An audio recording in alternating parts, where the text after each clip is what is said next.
بسم اللہ الرحمن الرحیم اللہم صلی علی سیدنا و مولانا محمد النبی الامی وعلی آلہ وسلم تسلیما۔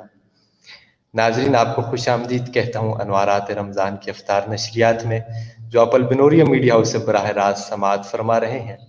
پاکستان میں موجود تمام ناظرین کو اور پاکستان سے باہر بھارت، متحدہ عرب امارات، تمام خلیجی ریاستیں، مکہ مکرمہ، مدینہ منورہ اور وہاں سے بھی آگے ریاستہائے متحدہ امریکہ، South Africa, Canada, Norway, Australia سمیت 160 ممالک جہاں جہاں اس وقت الحمدللہ ثم الحمدللہ رمضان کی نشریات دیکھی جا رہی ہیں، وہاں موبائل سیٹ کے سامنے موجود تمامی ناظرین کو اور آج تک کے ہمارے اس براہ راست پینل میں تشریف لانے والے تمام معزز مہمانوں کو دل کی اتھا گرائیوں کے ساتھ عمر حسن کا ادب، محبت، احترام، خلوص کے ساتھ السلام علیکم۔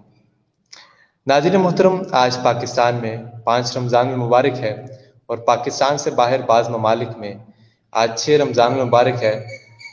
آج کی ہماری انوارات رمضان افطار نشریات کے معزز مہمان آج کے ہمارے سیگمنٹ کا حصہ بن چکے ہیں۔ سب سے پہلے میں ان کا تعارف کرانے کے بعد باقاعدہ آج کی سیگمنٹ کا آغاز کروں گا۔ آج کے ہمارے سیگمنٹ کے قاری القرآ قاری محمد داؤد نقشبندی صاحب اور اس کے ساتھ ساتھ محترم مکرم جناب ثنا خوان مصطفیٰ صاحبزادہ عثمان گل تعارف نقشبندی صاحب، اور اس کے ساتھ ساتھ ہمارے ثنا خوان مصطفیٰ جناب محترم و مکرم سید اعجاز حسین شاہ کاظمی صاحب، اور اس کے ساتھ ساتھ محترم و مکرم جناب کمیل احمد معاویہ صاحب، اور اس کے ساتھ ساتھ محترم و مکرم جناب علامہ ابو بکر فاروقی صاحب۔ یہ تمام احباب آج کے اسٹوڈیو میں جوائن کریں گے۔ اس کے ساتھ ساتھ میں باقاعدہ آغاز کرتا ہوں، کیونکہ وقت بہت مختصر ہے، ٹیکنیکل ایشوز کی وجہ سے آج ہمارا پروگرام کچھ وقت لیٹ ہوا، لیکن کوشش کرتے ہیں کہ اپنے وقت پر اختتام کریں۔ میں ملتمس ہوں محترم مکرم صاحبزادہ عثمان گل تعارف نقشبندی صاحب سے کہ باقاعدہ ٹرانسمیشن میں آج اپنے خوبصورت کلام سے آغاز فرمائیں۔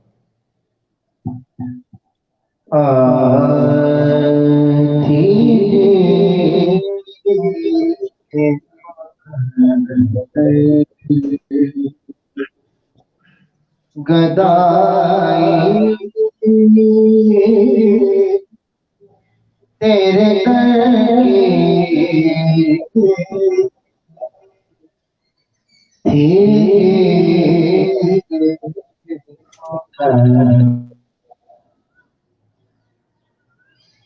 جس کے مقدر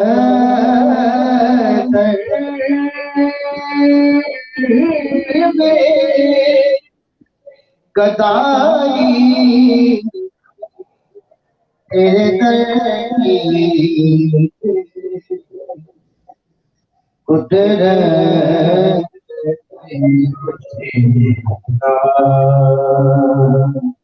دکھائی تیرے در کی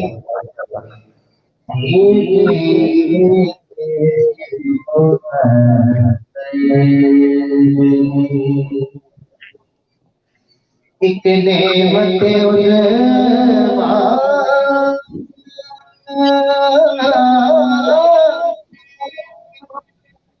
وہ محروم رہے گا جس شہر رات نہ پائی تیرے در ماشاء اللہ۔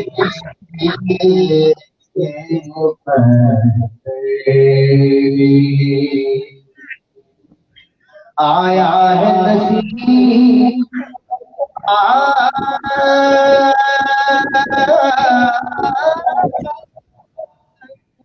تمنا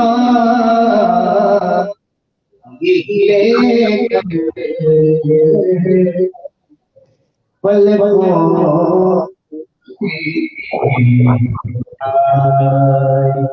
صفائی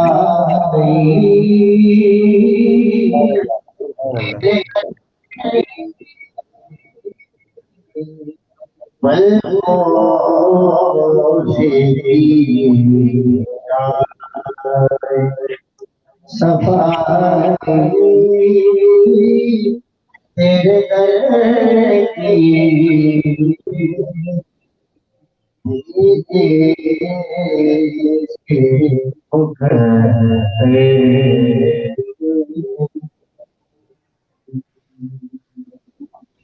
ماشاءاللہ ماشاءاللہ.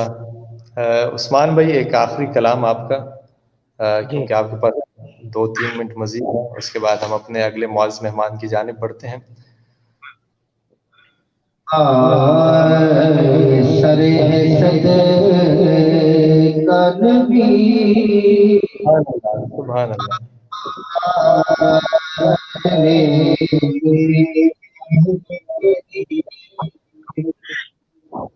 یہ سر حسد کا نبی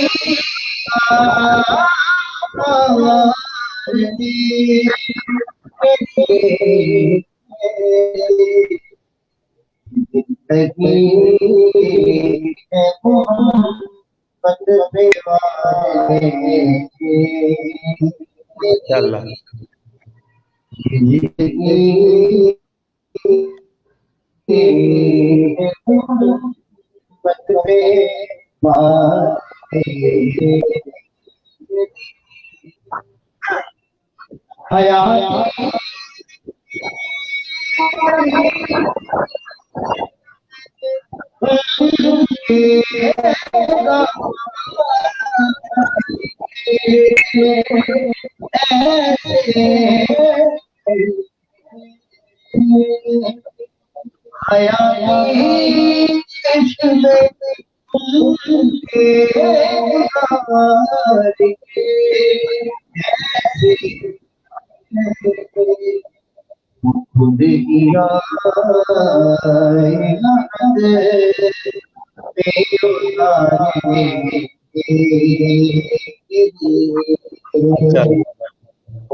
ماشاءاللہ ماشاءاللہ. یہ تھے ہمارے محترم مکرم جناب صاحبزادہ عثمان گل تعارف نقشبندی صاحب.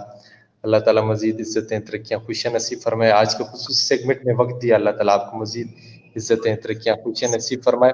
اس کے ساتھ ساتھ محترم مکرم جناب ہمارے سوشل ایکٹیوسٹ بھی ہیں اور بہت ہی گہری نظر ہے ماشاءاللہ. تحریر کے حوالے سے بھی بڑا اہم کام کرتے رہتے ہیں اور خصوصی شفقت فرما کر آج کی ہماری اس ٹرانسمیشن میں تشریف لے کر آئے محترم مکرم جناب حضرت علامہ نوفل ربانی صاحب. نوفل ربانی صاحب کیا حال ہے؟ آپ خیریت سے ہیں؟ الحمدللہ، اللہ کا کرم، اللہ کا احسان ہے جی. ہم تو خیریت سے ہیں، ہم تو خیریت سے ہیں، لیکن آج دل ہمارے خیریت سے نہیں ہے. اچھا، وہ کیا ہو گیا؟ سر، تاریخ پاکستان کا بدترین تشدد، ریاستی جبر جو ہے وہ اس وقت ہمارے عاشقان رسول تحریک لبیک والے ساتھیوں کے اوپر ڈھایا جا رہا ہے. اور یتیم خانہ چوک جو لاہور میں، وہاں پر آج جو رسول اللہ صلی اللہ علیہ وسلم کے عشاق ہیں وہ واقعی یتیم ہو گئے ہیں. اس وقت تک 50 سے زائد لاشیں گرائی جا چکی ہیں اور کم از کم 1000 کے قریب ساتھی زخمی ہیں، شدید ترین زخمی ہیں، اور 20 سے 25 ہزار کے قریب جو تحریک لبیک کے کارکنان ہیں ان کو جیلوں میں ٹھونس دیا گیا ہے. تو یہ تمام صورتحال جو ہے پھر رمضان میں بھوکے پیاسے اور روزہ رکھے ہوئے لوگوں پر، نہتے لوگوں پر اس طرح کا یہ تشدد پاکستان کی 70 سالہ تاریخ میں ہمیں نہیں ملتا. یہ لال مسجد کے بعد دوسرا بڑا سانحہ ہے. اللہ اکبر. جیسے واقعہ کربلا کے بعد پھر وہ ہرا کا واقعہ ہوا جس میں مدینہ منورہ کے اوپر ظلم اور تشدد کے پہاڑ توڑے گئے، تو ایسے ہی یہاں بھی ہوا ہے کہ لال مسجد ہمارے پاکستان کی تاریخ کا ایک سانحہ کربلا تھا، اور اس کے بعد یہ جو واقعہ ہے اس نے بھی دلوں کو زخمی کر دیا ہے. اچھا علامہ نوفل ربانی صاحب، آپ کیونکہ گہری نظر بھی ہے اور آپ آگے پیچھے حال احوال دیکھتے رہتے ہیں، آپ کیا سمجھتے ہیں کہ یہ جو تحریک لبیک پاکستان کے ساتھ ہو رہا ہے، اور یہ کس حد تک مطلب ان کو ایسا سٹینڈ لینا چاہیے تھا کہ آپ پہنچی کہ آج پورا لاہور لہو لہو ہے؟ دیکھیں، ان کا مطالبہ بھی ناجائز نہیں ہے اور نہ ہی ان کا طریقہ کار ناجائز ہے. دیکھیں، یہ یہاں پر جمہوریت ہے اور جمہوریت کے اندر جو اپنی بات منوانے کا طریقہ ہے وہ احتجاج ہے، اور تحریک لبیک نے بھی وہی احتجاج ہی کا راستہ اپنایا ہے اور کوئی ناجائز مطالبے پر نہیں. حکومت وقت نے 2 دفعہ ان کے ساتھ وعدہ کیا، ان کے ساتھ ایک معاہدہ کیا اور ان کے ساتھ ایک عہد و پیمان ہوا کہ ہم فرانس کے سفیر کو نکالیں گے. اگرچہ یہ حکومت اول سے لے کر آخر تک جھوٹ پر، دجل پر، فریب پر اور دھوکہ دہی پر قائم ہے. ہمیں نہیں لگتا کہ خان صاحب کی پوری 22 سالہ جدوجہد کے اندر کوئی چیز سچ بھی ہو. ہمیشہ جھوٹ کا سہارا لیا ہے، سنہرے خواب دکھائے ہیں. وہ کسی نے کیا خوب لکھا تھا کہ ایک تھے نواب کالا باغ اور خان صاحب ہیں نواب سبز باغ. تو قوم کو سبز باغ دکھا کر ان کو جس طریقے سے لایا گیا ہے. میری بات سنیں. آپ کہہ رہے ہیں کہ خان صاحب کی بات کریں، خان صاحب کی جماعت کی بات کریں، تو اگر آپ خان صاحب کی جماعت کو اتنا ہی وہ سمجھتے ہیں تو آپ کے تو کراچی میں اتحاد ہوتا جا رہا ہے. آپ کے وہ کراچی میں پی ٹی آئی کے ساتھ اتحاد ہوا جمعیت کا، تو مطلب یہ تو پھر مطلب عجیب بات نہیں میرے خیال میں. یہ تو آپ جمعیت کے ساتھیوں سے پوچھیں یا جمعیت کے کارکن سے پوچھیں. میں تو نہ جمعیت کا ترجمان ہوں اور نہ جمعیت کا کارکن ہوں. تنظیمی لحاظ سے میرا ان کے ساتھ کوئی تعلق نہیں ہے اور میں اس چیز کو نہیں جانتا کہ انہوں نے کیوں کیا. تو سب سے زیادہ یہ دفاع آپ ہیں. نہیں، میں دفاع مذہبی طبقے کا کر رہا ہوں، میں اسپیسیفکلی جمعیت کا دفاع. جمعیت مذہبی ہے میرے خیال میں. جی، لیکن اس سے پہلے باقی دیگر جماعتوں کا سوال کر لینا چاہیے تھا آپ کو کہ وہ پھر اتحاد میں کیوں نہیں ہیں.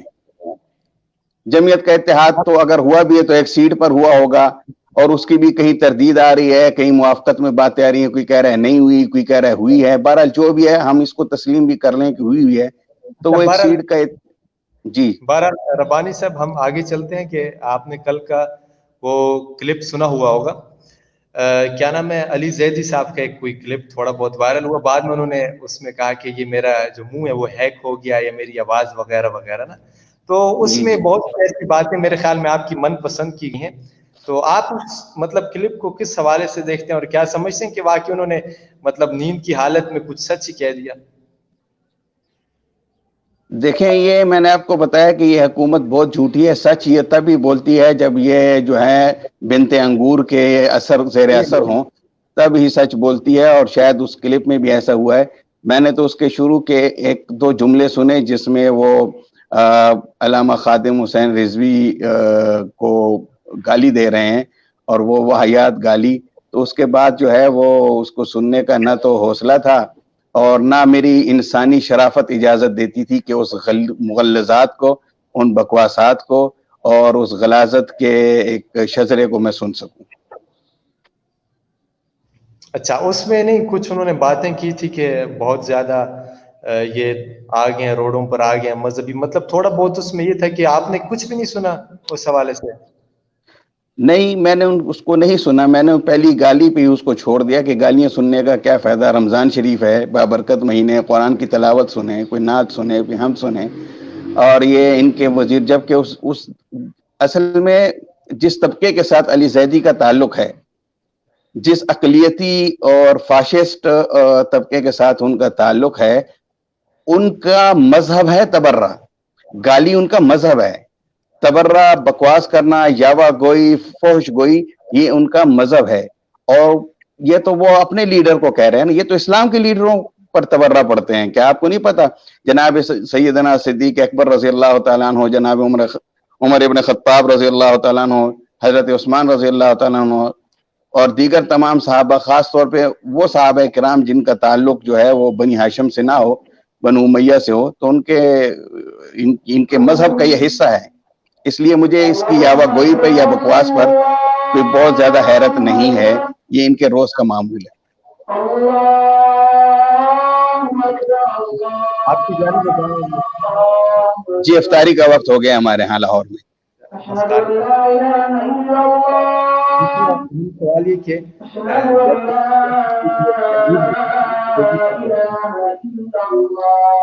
मैं आपकी आवाज कट रही है, मैं नहीं सुन सक रहा हूँ।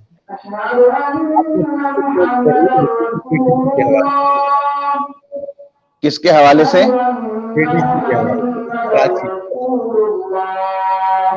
जी जेडीसी के हवाले से। जी जी जी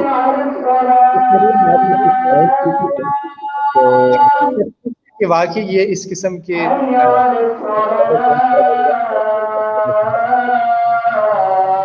देखें, मेरी तहरीर की जो मुंदरजात हैं वो सब जो है वो साबित शुदा हैं, और वो मैंने नहीं बल्कि वो रियासती इदारों की तरफ से वो मुख्तलिफ औकात में मुख्तलिफ मौक़ों पर जो हैं वो जब ज़ैनबियून और फातमियून के दहशतगर्द पकड़े गए हैं, खास तौर पे सीटीडी, राजा उमर वगैरह और बाकी लोगों के, वो मैंने कुछ भी अपनी तरफ से नहीं लिखा, मैंने उन लोगों ही की प्रेस कॉन्फ्रेंसों को लिखा है, वो सब कुछ साबित शुदा है, उसमें कोई दो राय नहीं है। ठीक है। अच्छा, दूसरा अलामा साहब, आखिरी बात ये करनी थी कि आप वो शेख रशीद साहब का भी बीच में पिछले दिनों उन्होंने खास तौर पर उन्होंने तो वोट ही इसीलिए दिए थे उनके, मतलब वो शाहीन ख़त्म नबूवत वगैरह वगैरह, तो कल से मेरे ख्याल में पिछले अरसे से उन्होंने बहुत सब किस्म के बयानात दे रहे हैं।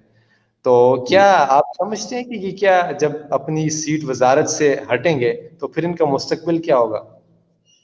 इनका मुस्तकबिल वही होगा जो लाल मस्जिद के ऑपरेशन के बाद जो इनका मुस्तकबिल हुआ था, और इनके लिए मैं एक लफ्ज़ इस्तेमाल करता होता हूँ कि ये सीन गाफ बाब चहारुम है, और तो वहाँ से जो इंस्ट्रक्शन इनको मिलती हैं तो उसी को ये आगे करते हैं। हमारी कौम की याददाश्त कमज़ोर है। लाल मस्जिद के बाद इनकी सियासत का जो जनाजा निकाल दिया गया था और ये सीट हारे, और इन्होंने इसको तस्लीम किया कि मुझे लाल मस्जिद की मार पड़ी है, वहाँ की मजलूम बच्चियों की, मजलूम शुहदा की और गाजी अब्दुल रशीद की जिस तरह मजलूमाना शहादत हुई थी, तो वही मार इनको पड़ी है। तो अब तहरीक लब्बैक के मजलूम उशाक रसूल की आह भी इसको लगेगी, और मुझे नहीं ख्याल कि इसके बाद, हाँ, ये बाब चहारुम की दरबानी के नतीजे में तो इसको कोई ओहदा मिलेगा, जब उनका कोई जिसको उन्होंने मुसल्लत करना हुआ वो आएगा तो शेख रशीद उसमें आपको वजीर नजर आएंगे। और जब भी कभी अवामी वोट को के बलबोते पे कोई हुकूमत आई या इसको कोई अहमियत दी गई अवामी राय को, तो आपको उस हुकूमत में या उस पेश मंजर में शेख रशीद की कोई जगह नहीं मिलेगी। ठीक है, ठीक है, बहुत शुक्रिया आपका। बहुत शुक्रिया। दूसरा आखिरी बात, जमीयत उलमा इस्लाम का रमजान कैसा जा रहा है? जैसे आपका गुजर रहा है। हमारा तो अच्छा गुजर है, कोई सियासी हलचल नहीं चल रही। नहीं, रमजान शरीफ में मौलाना की तरफ से चूंकि उनकी एक तो तबीयत भी ठीक नहीं है, और दूसरा उनकी तरफ से ये कहा भी गया है कि रमजान शरीफ के बाद रमजान शरीफ के, और हर एक के अपने मामूलात होते हैं, खासतौर पे मजहबी तबके में, चूंकि लोगों ने कुरान पाक सुनाना होता है, सुनना होता है, मस्जिदें तरावी का मसाइल होते हैं, तो जमीयत के कारकुनान तो हुफाज पर मुश्तमिल हैं, तो उन हर एक ने अपनी तरतीबात हैं, तो दीनी तरतीबात की वजह से और फिर कुछ पीडीएम के अंदरूनी खलफशार की वजह से भी तहरीक जो है वो बहुत सारी वजूहात हैं कि वो आगे नहीं चल रही है। तो तहरीकों में ये वक्फे जो है वो कोई अचंभे की बात नहीं हुआ करती, ये होते रहते हैं। वो इकबाल ने कहा था कि पलटना झपटना झपट कर पलटना ये होता रहता है, कोई मसला नहीं है। अच्छा, रहतुल्लाह फारूकी साहब का पिछले दिनों एक आपने तहरीर पढ़ी होगी उस हवाले से कि कुछ जमातों, कलदम जमातों के हवाले से उनकी कुछ तहरीर थी, तो आप क्या समझते हैं वाकई कि उन्होंने जो कुछ लिखा सच लिखा? मौलाना फारूकी जो हैं वो उन्होंने अपने कालम में लिखा था कि उनका शऊर 3 चीजों से बुलंद हुआ है। उसमें तीसरी चीज उन्होंने फिल्मों को लिखा था। तो अब जिस आदमी का शऊर फिल्मों की वजह से बुलंद हुआ है वो फिल्में ही डालेगा, वो हकीकत पसंदी के साथ तज्जिया नहीं करेगा। अच्छा, मतलब आप ये कह रहे हैं कि उसका कोई ताल्लुक नहीं है? नहीं, ताल्लुक तो होता है। वो क्या कहते हैं कि अगर कहीं कोई इतर लगाओ खुशबू तो आती है। मिसाल तो इसकी कुछ और है लेकिन मैं यहाँ वो देना नहीं चाहता। तो ताल्लुक तो है, बहुत सारी चीजें उनकी उस मंदरजात में वो दुरुस्त भी हैं, लेकिन जो उन्होंने पहले नंबर पे जिस तंजीम का जिक्र किया है उसकी इब्तिदा कतअन ऐसे नहीं हुई थी। उसकी इब्तिदा इंतहाई खुलूस के साथ, इंतहाई जो है वो क्या कहते हैं उसको, आप कह लें कि दर्द दिल के साथ और वक्त की अहम दीनी जरूरत के तहत हुई थी। आगे चल के क्या होता रहा है एक लंबी दास्तान है, लेकिन उन्होंने यहाँ खयानत की है। मेरी मुराद उससे सिपाही साहबा है कि उसकी जो इब्तिदा है, चूंकि देखें मैं उस पे आपको एक बात पेश करूं। देखें, दलील वो देनी चाहिए जो फरीकैन को मुसल्लम हो, दोनों मानते हो। तो जमीयत उलमा इस्लाम का एंटी एस्टेब्लिशमेंट होना ये तो रहतुल्लाह फारूकी साहब के यहाँ भी मुसल्लम है, ठीक है जी। तो जब सिपाही साहबा वजूद में आ रही थी, उसकी तश्कील दी जा रही थी, तो उस वक़्त मौलाना हक नवाज जंगवी शहीद रहमतुल्लाह अलैह जमीयत उलमा इस्लाम के रुकन थे और जमीयत उलमा इस्लाम की रुकनियत से उन्होंने कभी भी इस्तीफा नहीं दिया। मौलाना के हक में उनके, जबकि बहुत मुमकिन है मेरे ख्याल में मौलाना या तो उस जमाने में उनके हम उम्र होंगे या उनसे छोटे होंगे, बड़े तो बहरहाल नहीं थे। तो जिस तरह उन्होंने मौलाना के हक में तकारीर की हैं, तो इससे ये पता चलता है कि जमीयत के अंदर रहकर कोई इस्टेब्लिशमेंट की ईमा पे या मुकद्दस लोगों की या महकमा ज़राअत की ईमा पे जमात नहीं बना सकता। वो वक्त की जरूरत थी। ईरान की तरफ से हमारे मुल्क में एक गुस्ताखाना और मुकद्दसात की तौहीन पर मबनी दिल आज़ार लिटरेचर आ रहा था और खोमैनी इनकलाब को यहाँ पर जो है वो उसके तहत जो है वो खलफशार बपा किए जा रहे थे। तो और साहब तो मुकद्दसात की तौहीन को उन्होंने सीढ़ी बनाया। तो उसकी रोकथाम के लिए अल्लामा हक नवाज जंगवी शहीद रहमतुल्लाह अलैह ने जमात बनाई और फिर जिस ईसार, कुर्बानी, जज्बे, वलवले, जोश और दिल की धड़कनों के साथ उन्होंने जो जमात को सेंचा है, अपना लहू दे के, अपने बेटे का लहू दे के, कुर्बानियां दे के, तो एस्टेब्लिशमेंट के लोग ऐसा नहीं करते हैं। अच्छा अलामा साहब, एक बात बड़ी अहम, क्योंकि ये मौजू भी नहीं था और बात छिड़ गई, आपके हवाले से ये बात बड़ी मशहूर है और अक्सर लोग आपको मेरे ख्याल में गलीज गालियां भी देते हैं इस हवाले से कि, और आपका कि आप जो है अकाबरीन पर बहुत जो है बातें करते हैं। जो जिस जमात की आप बात करें, जिस जमात की आप तारीफ करें, इस जमात पर आपने बहुत मतलब तहारीर लिखी है, इनके खिलाफ बकवास करते हैं, ये करते हैं, वो करते हैं। तो क्या ये सच है या कोई बुग़्ज़ नहीं, है? मेरी किसी तहरीर में भी जिस जमात का आप जिक्र कर रहे हैं उस पे एक लफ्ज उसके किसी कायद के खिलाफ गाली का आप नहीं दिखा सकते हैं। हाँ, मैं तनकीद करता हूं उनकी मौजूदा क़यादत पर भी नहीं, मौजूदा क़यादत पर नहीं बल्कि उनके मौजूदा सियासी फैसलों पर मैंने तनकीद की है। जब आप सियासत करना चाहते हैं, हुकूमत के इत्तेहादी भी रहना चाहते हैं और फिर आप तनकीद भी नहीं बर्दाश्त करते, तो फिर इसका मतलब यह है कि आप में अभी सियासी बलूगत नहीं है। आप फिर घर तशरीफ रखें। सियासत में जब आप उतरेंगे तो आप पर तनकीद होगी, आपके फैसलों को लोग हर जाविये नजर से देखेंगे। तो मैंने सियासी तनकीद उन पर बेशक की है, लेकिन मैं मजहबी तौर पे, दीनी तौर पे किसी भी लिहाज से उन पे तनकीद मैंने नहीं की और गाली तो बहुत दूर की बात है। मैं हर लिहाज से उस जमात के हर कारकुन को अपने से बेहतर अच्छा मुसलमान समझता हूं कि वो इस गे गुजरे दौर में भी सहाबा किराम रिज़वानुल्लाहि ताला अन्हुम अजमईन की अजमत का फरेरा लहरा रहे हैं। और आप देखें हमारी जो तहजीब है ना, बुनियादी तौर पे तो मैं तहजीबी कशमकश मेरा मौजू है और मुझे उसके साथ मुनासबत है और मैं उसके बारे में मुताला करता रहता हूँ, लोगों से सीखता हूँ। तो हमारी जो तहजीब की असास है वो सहाबा किराम है। तो जो आदमी सहाबा किराम की बात कर रहा है उसके खिलाफ नौफल तो कम से कम नहीं जा सकता। अच्छा रब्बानी साहब, आखिरी बात ही कि आपने कभी वैसी सोचा है कि मुझे लोग ऐसी गाली क्यों देते हैं, मतलब मैं कुछ करता भी नहीं हूँ ना, मैंने आज तक अकाबरीन के बारे में ऐसी बात की है, तो जहाँ पे आपकी तस्वीर आई तो नीचे अजीब अजीब कमेंट आना शुरू हो जाते हैं, मतलब अजीब सिचुएशन बन जाती है।